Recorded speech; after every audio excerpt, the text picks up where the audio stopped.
Peço que você abra a Escritura em Apocalipse, capítulo 14. Nós vamos ler os versos de 1 a 5.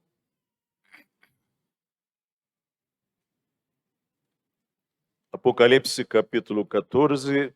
Eu vou pedir que você mantenha aberto, porque antes de ler, eu quero trazer algumas palavras. Apocalipse, capítulo 14, nós vamos ler os versos de 1 a 5. Mantenha aberto, por gentileza. Antigos reis, generais, comandantes, na hora de enfrentar uma batalha duríssima, eles discursavam. Por vezes montados a cavalo, com a espada em punho, diante das tropas, eles falavam, ou mesmo em pé, com a espada na mão, eles falavam. Imagino que você já deve ter visto isso em algum filme, algo do tipo. Na hora da batalha, os comandantes falam. Nunca desprestigie o valor das palavras. Me lembrei ontem do discurso proferido pelo então primeiro-ministro do Reino Unido, Winston Churchill, em um momento crucial da Segunda Guerra, a 4 de junho de 1940. E ele proferiu esse discurso quando as Ilhas Britânicas ainda não contavam com o decidido apoio dos Estados Unidos e quando Hitler estava em vantagem. E nesse discurso, Churchill chega a alertar sobre a possibilidade de uma tentativa de invasão pela Alemanha nazista na Ilha dos Ingleses. Foi no dia desse discurso que as tropas britânicas conseguiam se safar da ofensiva nazista na Batalha de Dunkerque, uma das mais terríveis da Segunda Guerra. Ao norte da França, mais de 300 mil soldados britânicos conseguiram retornar à Inglaterra em barcos. E o que ele fazia nesse discurso? Ele motivava os seus soldados para continuar a luta, seja nos mares, ruas, praias ou colinas. Ele dizia: eu próprio tenho plena confiança que se todos cumprirem seus deveres, se nada for negligenciado e se as melhores providências forem tomadas, como está sendo feito, deveremos nos provar capazes, mais uma vez, de defender a nossa ilha natal, de superar a tempestade da guerra e de sobreviver à ameaça da tirania. Se necessário, por anos, sozinhos, unidos em causa e em necessidade, defenderemos até a morte nosso solo nativo, auxiliando um ao outro como bons camaradas, até ao máximo de nossas forças. Nós não devemos enfraquecer ou fracassar. Iremos até o fim, lutaremos na França, lutaremos nos mares e oceanos, lutaremos com confiança crescente e força crescente no ar, defenderemos nossa ilha, qualquer que seja o custo, lutaremos nas praias, lutaremos nos terrenos de desembarque, lutaremos nos campos e nas ruas, lutaremos nas colinas, nunca nos renderemos. Sabe o que um discurso desse faz a gente lembrar, irmãos? É que é preciso confiança na vitória para você lutar bem. Na hora da batalha é muito importante a visão da vitória. Nós estamos numa série no Apocalipse, no terceiro domingo do mês. Eu queria lembrar a vocês que esse é um livro de muitas visões, símbolos, números, figuras,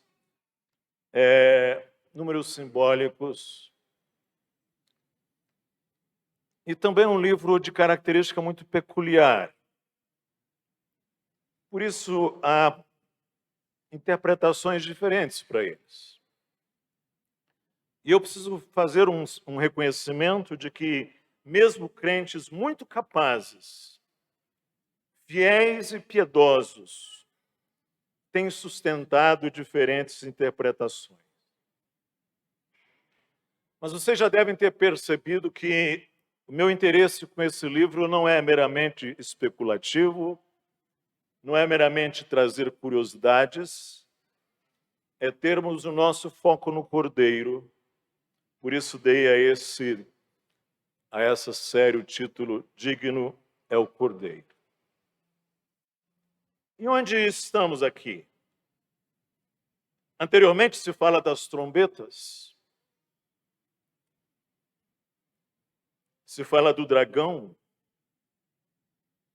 se fala das duas bestas. Capítulo, aliás, anterior a este.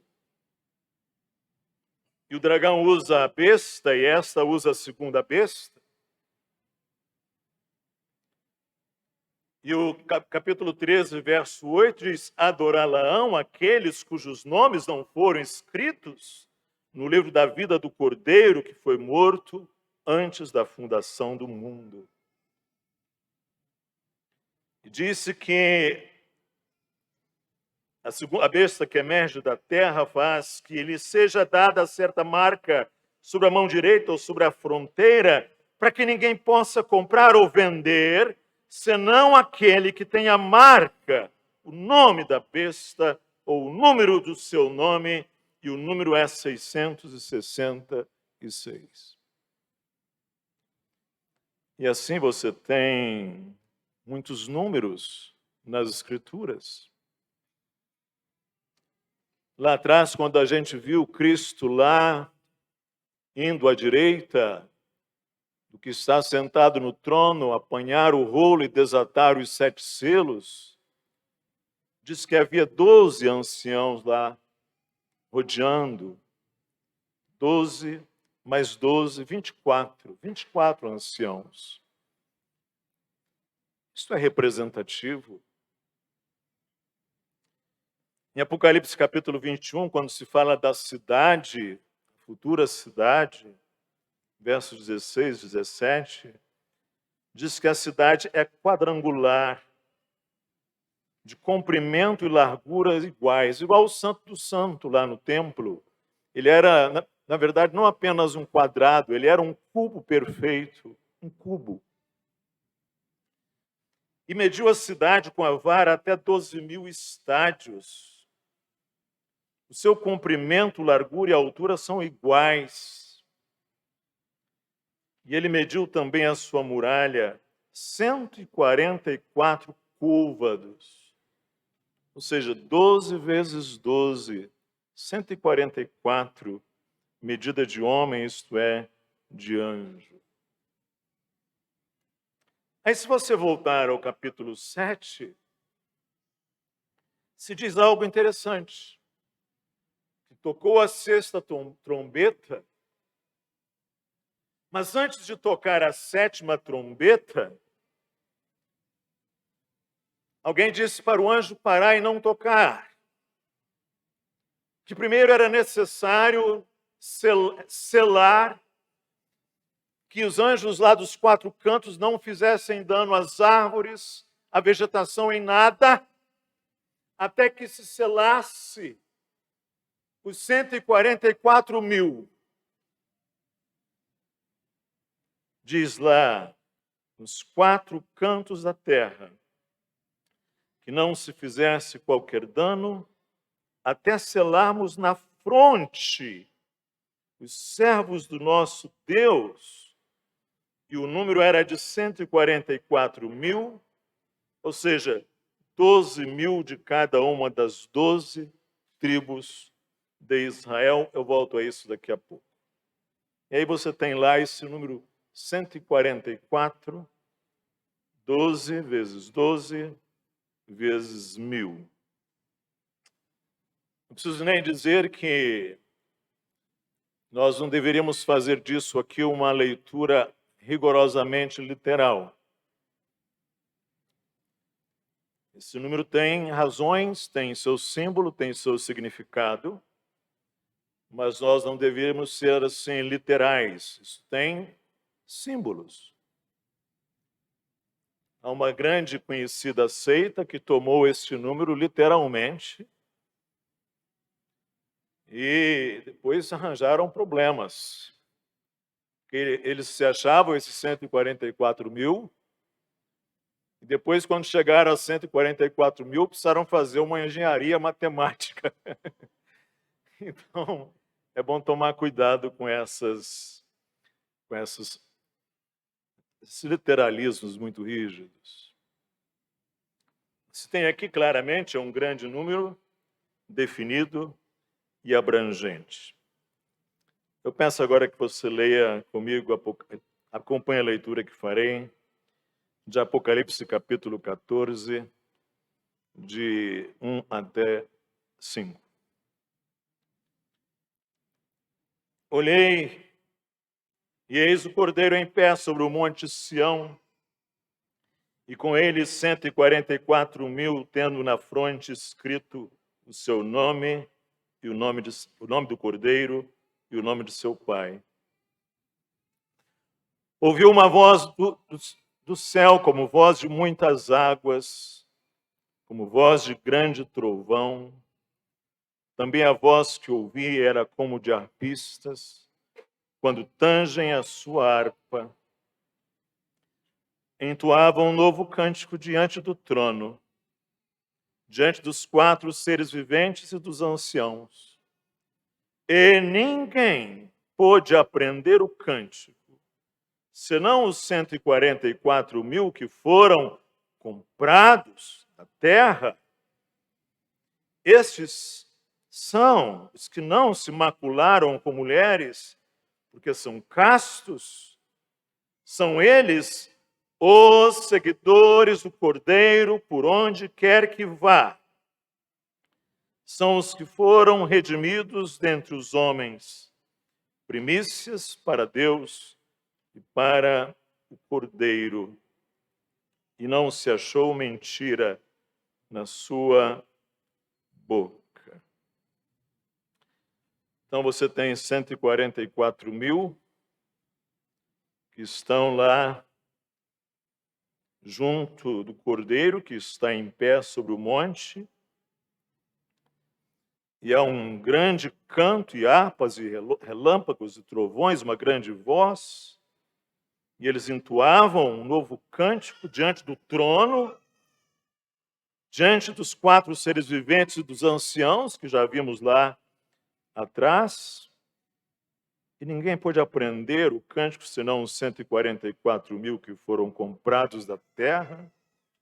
E aí é um contraste com a Babilônia, que ele vai falar mais à frente. Porque a Babilônia, os que são lá de Babilônia, eles são impuros.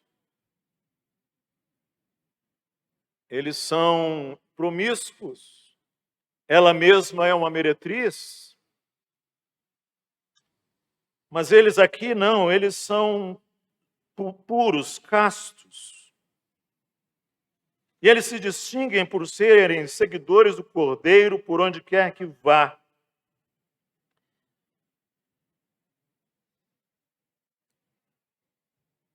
Não se achou mentira na sua boca. Eles não seguem o dragão que está, e nem as bestas, que estão com as bocas plenas de mentiras. Eles não têm mácula.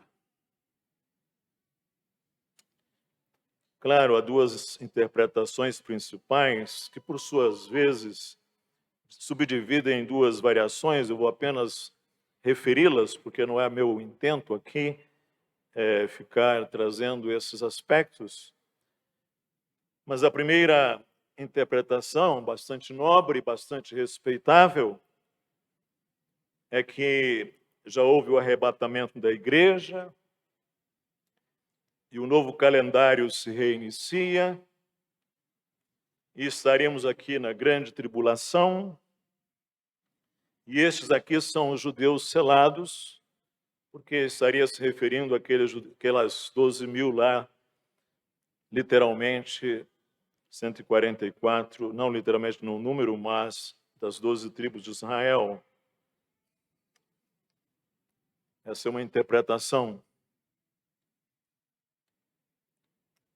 Observe você que já ouviu essa interpretação, que lá no capítulo 7 não consta a tribo de Dan. Eram 12 tribos e a tribo de Dan lá não está. Está a tribo de Levi, que aliás não tinha possessão, os levitas não tinham possessão de terra. E lá José é substituído por Efraim. Mas essa é uma primeira interpretação. A segunda é que há um imenso contingente de eleitos e que essa palavra já tinha o seu conforto para a primeira geração que estava ouvindo esse livro e que terá ainda mais relevância quanto mais se aproxima a vinda do Filho do Homem. Alguns até dirão que são apenas judeus, mas a posição predominante é Israel no sentido de serem filhos espirituais de Abraão, filhos de Sião, filhos da Jerusalém celestial. Mas não quero me desenvolver nessas questões das interpretações. O que quero chamar a sua atenção é para a relação deles com Cristo. Lá em Apocalipse 7:3 diz: até selarmos na fronte os servos do nosso Deus. E assim foram selados.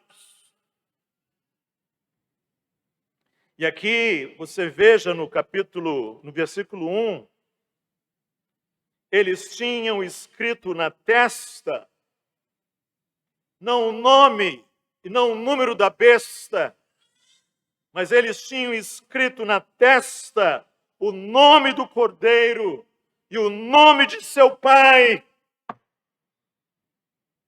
E se você observar o verso 3, diz que eles foram comprados da terra. E se você ver o verso 4, diz que eles foram os que foram redimidos dentre os homens. Eles são primícias para Deus e para o Cordeiro. Não sei se você se lembra o que eram as primícias. Segundo a lei lá do Levítico, os primeiros frutos da colheita eram consagrados ao Senhor, eram dedicados ao Senhor. E aqui se diz que eles são primícias para Deus e para o Cordeiro, são como os primeiros frutos consagrados ao Senhor. E se você ver lá Apocalipse 17, 14, diz: pelejarão eles contra o Cordeiro, os inimigos, e o Cordeiro os vencerá, pois é o Senhor dos senhores e o Rei dos reis. E aí observe que está lá em Apocalipse 17, 14, vencerão também os chamados, eleitos e fiéis que se acham com eles. E aí o que você tem a partir de agora, do capítulo 14, é que será demonstrada a queda dos inimigos. Será demonstrada a queda da Babilônia. Será demonstrada a queda da besta. Será demonstrada a queda do falso profeta. Será demonstrada a queda do dragão. E será demonstrada a queda de todos os inimigos de Cristo.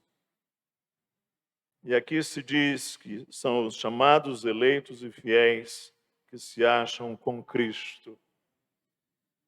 Eu queria fazer 4 breves observações. Eles são selados e preservados. Eles têm um número definido. É grande. É multiplicado por 1000. E só Deus sabe. Você olha no versículo 1 que eles são mantidos seguros com Cristo. Você veja que eles são vitoriosos e que eles já experimentam e hão de experimentar de forma perfeita um deleite que é só deles. Isto se diz respeito a todos os santos e fiéis, como eu tendo a entender. Isso nos lembra, irmãos, que nós somos um povo diferente. Nós somos um povo marcados e selados, que temos o nome de Cristo e de seu Pai. Este mundo é um mundo carente. Este mundo é um mundo solitário. Por vezes achamos que este é um mundo rico. Por vezes achamos que esse é um mundo que tem muito a nos oferecer. Mas esse é um mundo solitário. Esse é um mundo carregado de ódio.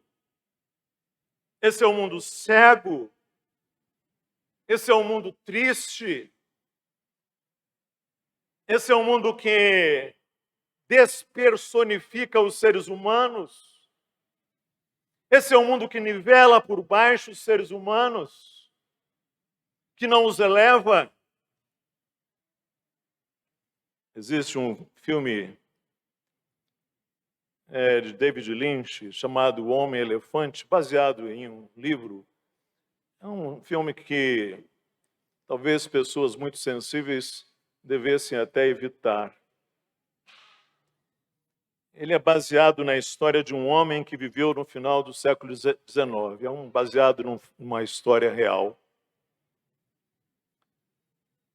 Ele conta a história de John Merrick. John Merrick foi encontrado em um circo de aberrações, porque ele tinha um grande defeito. Ele tinha uma síndrome complicada. Ele tinha uma cabeça totalmente deformada. E ele tinha condições emocionais muito difíceis. E ele era chamado Homem-Elefante. E a primeira cena que a gente tem dele é chocante. Ele está ali numa cela, sendo explorado financeiramente, com aquela cabeça imensa, coberto.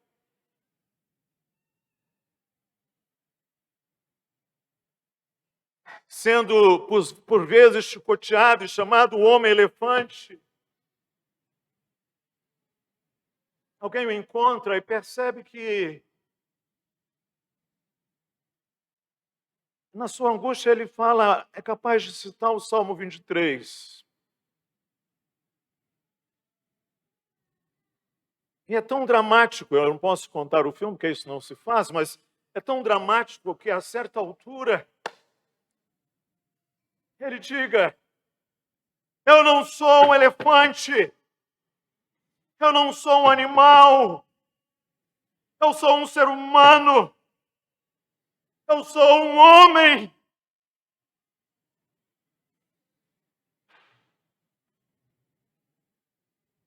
Esse é um mundo onde as pessoas são despersonalizadas. Esse é um mundo onde as pessoas são um espetáculo. Esse é um mundo cheio de divisões.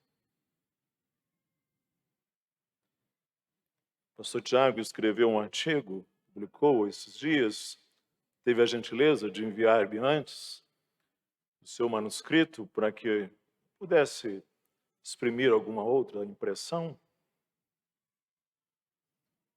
Ele falava da necessidade do respeito aos pais, aos mais velhos e aos pais na fé, porque este mundo divide as pessoas em tudo. Hoje há a cultura do cancelamento, e um irmão idoso, nosso conhecido comum, respondendo para ele, disse que um dia ele entrava na igreja, já idoso, passou uma jovem que ele conhecia muito bem, nem falou com ele, e a esposa. E ele, então, falou: ei, moça, bom dia. Pode falar comigo? Eu sou velho, mas eu não mordo, não. Esse mundo divide as pessoas, gente. Esse é um mundo solitário. O pastor Joelcio, que foi meu segundo pastor depois de batizado, eu tive pastores da infância, mas depois de batizado, ele contou uma história certa vez em sua pregação, que nunca mais me saiu da cabeça. Ele estava no supermercado, comprando, apanhando algumas coisas das gôndolas, colocando no carrinho. E de repente veio a ele uma senhora e perguntou: senhor, bom dia, o senhor sabe onde está o palmito? E ele disse: sim, eu posso indicar. Eu acho que está aqui nessa fileira. A senhora vai encontrar o palmito. E ele disse que ela tocou nele e falou assim: senhor, eu sei onde fica o palmito. Eu perguntei porque eu estou precisando conversar com alguém. Eu estou precisando conversar com alguém. Esse é um mundo solitário, irmãos. Às vezes a gente acha que essa grande multidão que está aí tem muita riqueza, muita coisa a oferecer à igreja, ao povo de Deus, aqueles que estão com Cristo. Mas isso é um imenso engano. Se vocês me permitem, eu gostaria de compartilhar duas pequenas experiências recentes que eu tive hospedado em hotéis. Eu estava fazendo conferência numa capital de um dos estados do nosso país, uma capital grande, num hotel grande, tomando meu café da manhã, e já vários clientes haviam saído, eu estava no canto tomando café, estava ali movimentando as pessoas, as senhoras que trabalhavam ali, E de repente chega-se perto de mim uma que eu achei que era a chefe das demais, que ela tinha um turbante assim na cabeça. E ela disse assim: pastor, e eu nunca me havia apresentado ali como pastor, mas eu não sei como essas coisas andam, ou se está escrito na testa, não sei. Pastor, depois que o senhor acabar o seu café, o senhor pode ir lá na cozinha e orar por a gente? Eu falei, claro. Tomei o café e me dirigi lá. Ela chamou todas, estava ali um grupo de mulheres. Eu falei, sou o pastor Gilson.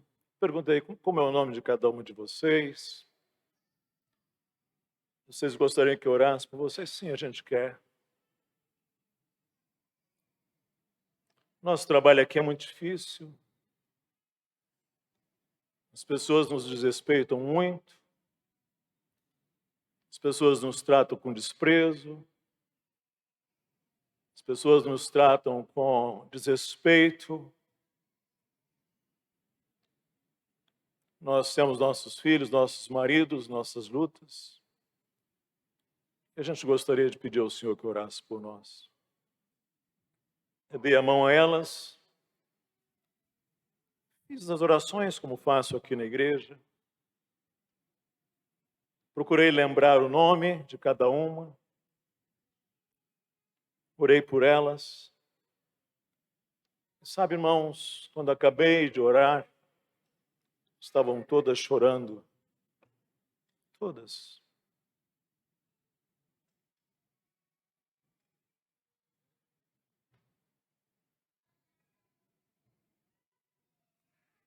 Esse é um mundo carente.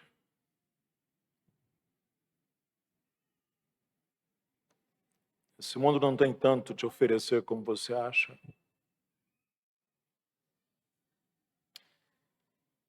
Estava pregando numa cidade pequena, de interior, com um fuso horário de 1 hora de diferença. E o apartamento em que eu estava, hotel pequeno, ficava no térreo. E em determinados horários tinha ali um porteiro, que eu entrava bastante, saía, o ritmo é intenso, essas conferências cansam a gente. Havia uma pessoa que ele tinha o porte masculino, assim, que ele tinha o pomo de Adão, a estrutura física, mas ele usava batons. E ele usava brincos e tinha as unhas pintadas. E uma característica de falar, e as suas unhas eram, assim, diferente das minhas, assim, com pontas, assim, pintadas. E eu logo imaginei que ele deveria ser alguém da comunidade do LGBTQIAPN+.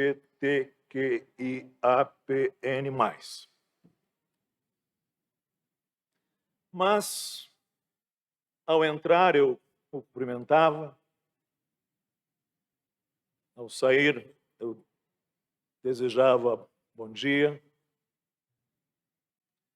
À noite, dizia bom descanso, se puder, boa noite. E aconteceu domingo à noite, o pastor ligou, Gilson, eu vou buscar você a hora tal. Eu cheguei, dei boa noite, era ele que estava ali. Eu me sentei, coloquei o meu paletó ali, minha Bíblia, meu iPad, e havia um jornal assim que estava lá escrito: os professores estaduais receberam um reajuste. Eu falei, nossa, que notícia rara, deixa eu pegar essa notícia e ler. Na hora que eu peguei o jornal, eles lá falou assim, pastor, o senhor pode orar por mim?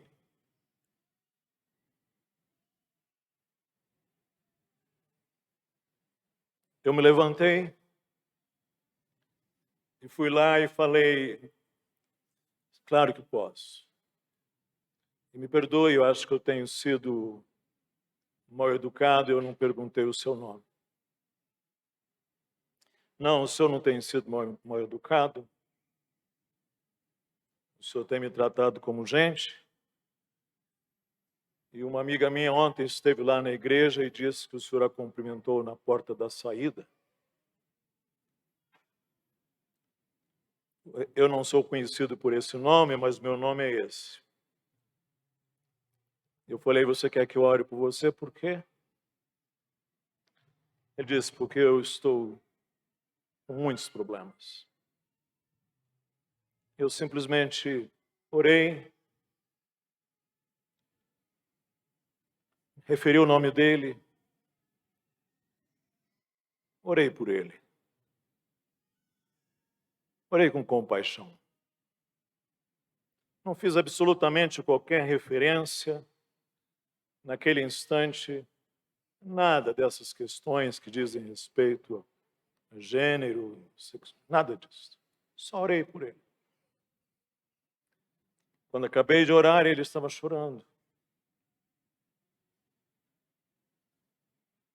Começou a contar um pouco da sua história. Eu me compadeci. Ele falou, muito obrigado, o senhor ora diferente, o senhor não ora gritando, fazendo aquelas coisas, o senhor orou por mim. O senhor orou por mim.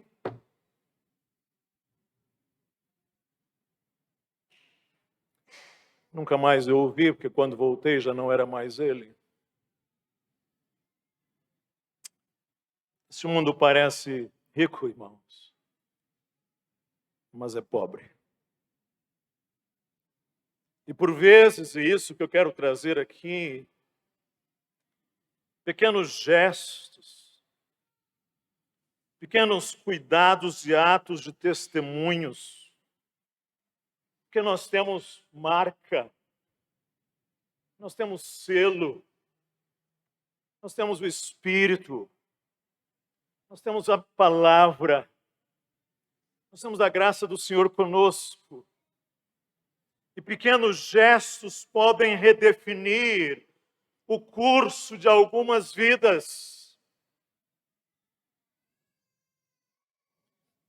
Irmãos, algumas pessoas marcaram a minha vida. Marcaram muito positivamente. Eu poderia mencionar, inclusive, alguns desta igreja e alguns até que já partiram. E eu devo dizer a vocês que, depois de conhecer essas pessoas, e especialmente depois de algum tempo convivendo ou tendo contato regular com essas pessoas, eu nunca mais fui a mesma pessoa.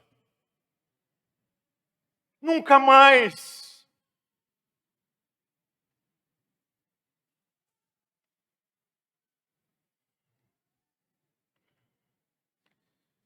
Tem na fronte escrito o nome do Cordeiro e o nome do seu Pai. E entoava um novo cântico. E ninguém pôde aprender o cântico, senão os 144.000 que foram comprados da terra. São eles os seguidores do Cristo, por onde quer que vá. São os que foram redimidos dentre os homens, primícias para Deus. Eu gosto de música.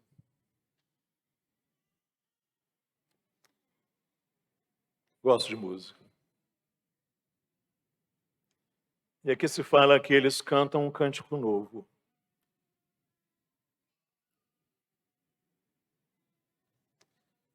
Eu tenho ouvido muitas explicações de bons teólogos sobre esse cântico novo. Mas eu quero trazer algumas impressões minhas. Acho que esse cântico novo, ele expressa uma experiência nova de alma. A alma é algo profundo. Esse cântico novo expressa uma experiência, um gozo inteiramente novo, uma intensidade nunca antes experimentada. Esse cântico novo é fruto de uma alma nova. Esse cântico também tem a ver com a transcendência dos limites da linguagem. Porque para cantar a gente usa a linguagem, mas aqui é uma linguagem nova, no sentido que exprime o sublime, exprime o indizível, ultrapassa as limitações. Você já teve aqui alguma vez aquela experiência em que tudo que você conseguia fazer era guardar silêncio? Você não conseguia falar? Você já teve aqui aquela experiência de que tudo quanto você podia fazer era derramar uma lágrima? Ou um contentamento quase estático, deleitoso, mas inexprimível? Pois aqui há um ultrapassar desses limites. Há um proferir do indizível. Há um exaltar do sublime. Há um exprimir do inexprimível.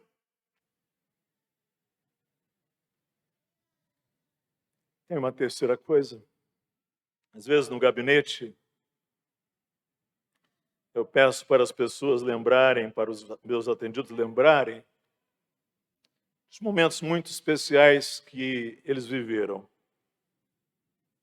Conte-me aí algum momento especial que você viveu.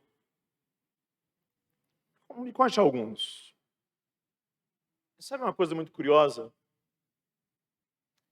Geralmente envolve pessoas queridas,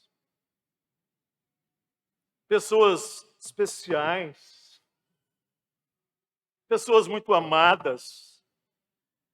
E pasme, não são necessariamente momentos bombásticos, momentos extraordinários.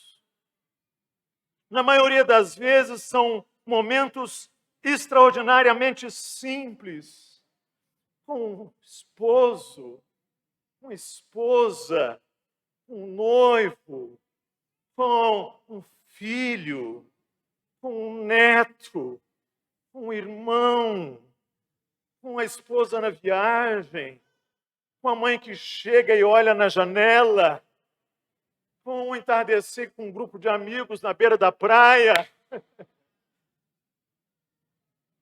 E ali você tem um momento de completude, de sintonia, de comunhão, de unidade, de convergência, de intimidade.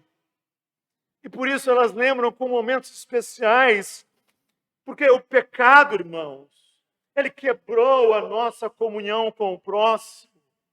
O pecado, ele nos alienou de Deus e nos alienou do próximo. E quando a gente aqui, por exemplo, na igreja, a gente partilha de um sentimento comum, de unidade, de comunhão. Não sei se você já experimentou momentos assim, de uma unidade no Espírito Santo. Há um canto que é plural, que procede de uma alma mais inteira. São muitas vozes, mas é como diz o Novo Testamento, são muitas vozes, mas é uma só voz, é uma só alma. Esse novo cântico é isto. São milhares, mas é uma só voz, é uma só alma.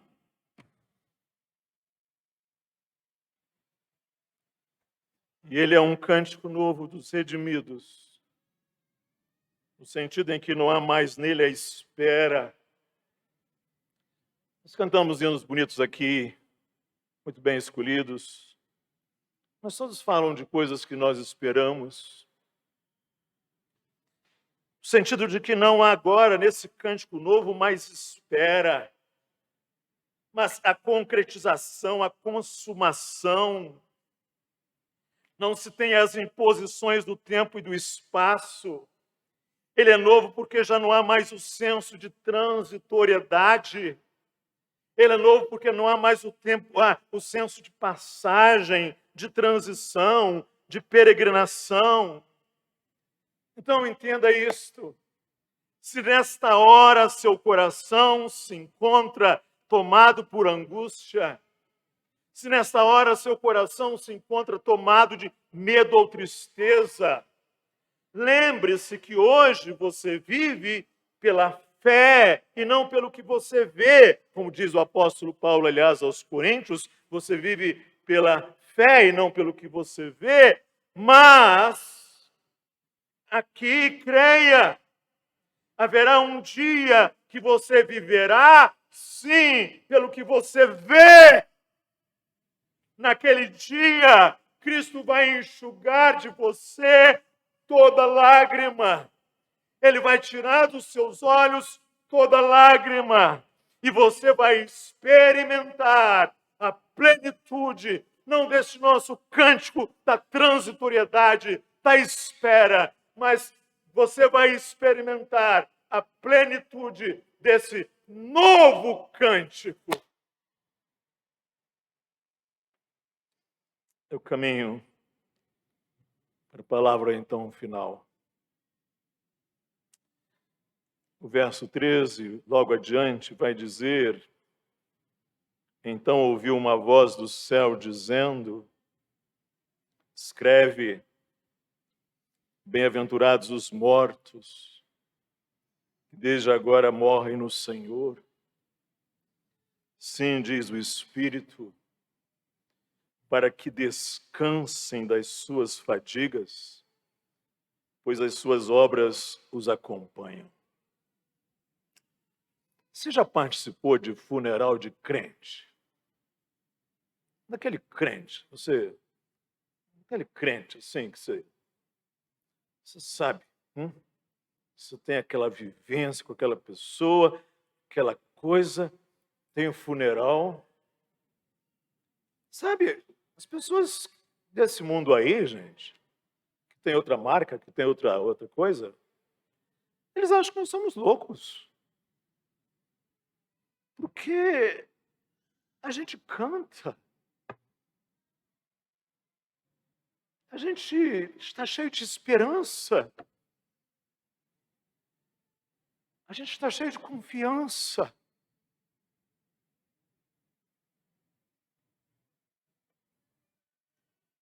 Bem-aventurados os que agora morrem no Senhor. Podem descansar. Quando você se sente por baixo, e os inimigos parecem que triunfam, foi isso que a gente viu no capítulo anterior, e a partir de agora o tom vai mudar. Quando você se sente por baixo, os inimigos parecem que triunfam. E o nome de Cristo está sendo vilipendiado. E você vê os escândalos. Você vê que o mal parece triunfando. O general está dizendo aqui: você está seguro. Aguarde, porque será demonstrada a queda dos inimigos. Babilônia, besta, falso profeta, dragão e todos os inimigos de Cristo.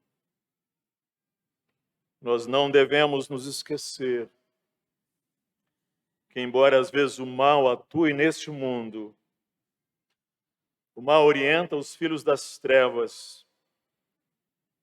Os eleitos estão em pé com o Cordeiro em Sião e cantam um novo cântico. Winston Churchill, ele discursou, ele trovejou naquele dia de junho de 1940, daquela batalha. Mas Churchill era só um homem. Isso aqui é uma visão dada, segura, pelo Rei dos Reis, Senhor dos Exércitos. Com Cristo, você está selado, guardado, seguro e em deleite. Que Deus te abençoe. Vamos orar? Vamos falar com o Senhor. Senhor, ajuda-nos com segurança sobre a vitória de Cristo. Ajuda-nos com segurança sobre o fim dos fiéis eleitos do Senhor. Ajuda-nos na convicção da preservação dos teus santos.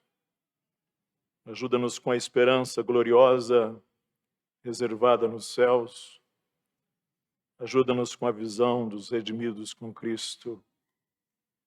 Ajuda-nos.